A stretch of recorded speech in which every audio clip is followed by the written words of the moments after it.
नमस्कार, स्वागत आहे तुमचे आपल्या खोल चर्चा या चॅनलवर। आज पुन्हा एकदा एक नवीन माहिती घेऊन तुमच्यासाठी सज्ज झालो आहोत। मागण्या मान्य झाल्या, मग उपोषण कसलं करताय?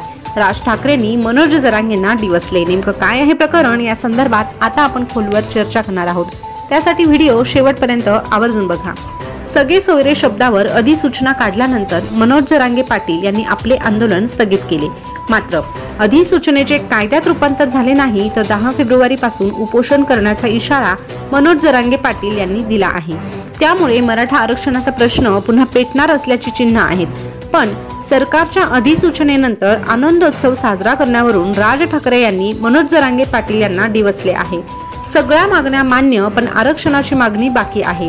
जरांगे पाटलांना भेटायला गेलो होतो तेव्हाच त्यांना सांगितले होते की हा विषय टेक्निकल आहे, राज्यात याबाबत निर्णय होणार नाही।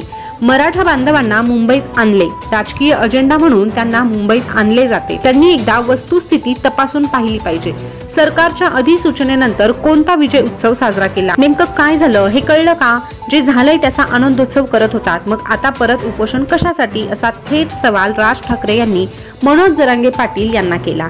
लोकसभा निवडणुकीच्या पार्श्वभूमीवर ईडीच्या कारवाईत होत असल्याचा आरोप विरोध पक्ष भाजपवर करत आहेत। ईडी कडून नुकतीच झारखंडचे मुख्यमंत्री हेमंत सोरेन यांना अटक करण्यात आली। त्यावर राज ठाकरे यांनी थेट भाजपला इशारा दिला। सत्तेचा अमरपट्टा घेऊन भाजप आली नाही, मात्र ईडीच्या आधारे जे भाजप करत आहेत तेच त्यांच्यावर उलटायला वेळ लागणार नाही। उद्या विरोधी पक्ष सत्तेत आलेवर ते देखील हेच करतील, असंही ठाकरे म्हणाले। प्रत्येक निवडणूक वेगळी असते, त्यामुळे राम मंदिराच्या पार्श्वभूमीवर भाजपला फायदा होईल की नाही सांगता येत नाही। बाबरी मशीद पडली, बॉम्बस्फोट झाले तेव्हा काँग्रेसच्या मतदारांनी भाजपला, शिवसेनेला मतदान केले होते।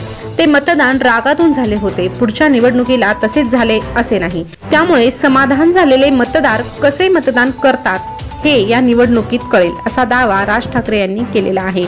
तरीही या संदर्भात तुमच्या काय प्रतिक्रिया आहे हे कमेंटद्वारे नक्की कळवा आणि अशीच नवनवीन माहिती जाणून घेण्यासाठी आपल्या खोल चर्चा या चॅनलला आताच सबस्क्राइब करा। त्यासोबतच शेजारचं बेल बटन प्रेस करून ठेवा, म्हणजे नवीन आलेले व्हिडिओ तुमच्यापर्यंत सगळ्यात अगोदर पोहोचतील। धन्यवाद।